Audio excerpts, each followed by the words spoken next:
день, уважаемые зрители! Тема нашей сегодняшней передачи – компетенции ресурсных центров Республики Казахстан. Вместе с вами мы познакомимся с целями и задачами ресурсных центров. В 2021 году на базе Национального научно-практического центра развития специального инклюзивного образования открыт Республиканский ресурсный центр развития инклюзивных практик.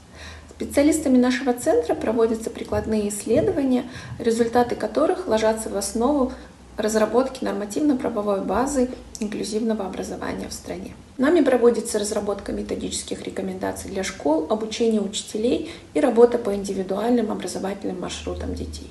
С целью повышения доступности и качества образовательных услуг для детей с особыми образовательными потребностями в областных центрах и городах республиканского значения на базе общеобразовательных школ определены 21 ресурсный центр развития инклюзивных практик. Наш центр организует сетевое взаимодействие с областными ресурсными центрами и выполняет координирующую роль, а также научно-методическое руководство их деятельности.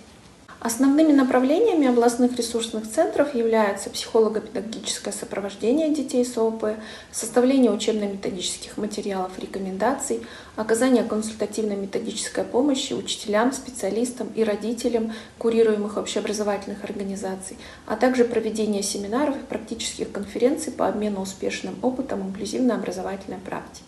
Одним из таких ресурсных центров является ресурсный центр, расположенный в общеобразовательной школе номер 10 города Алматы.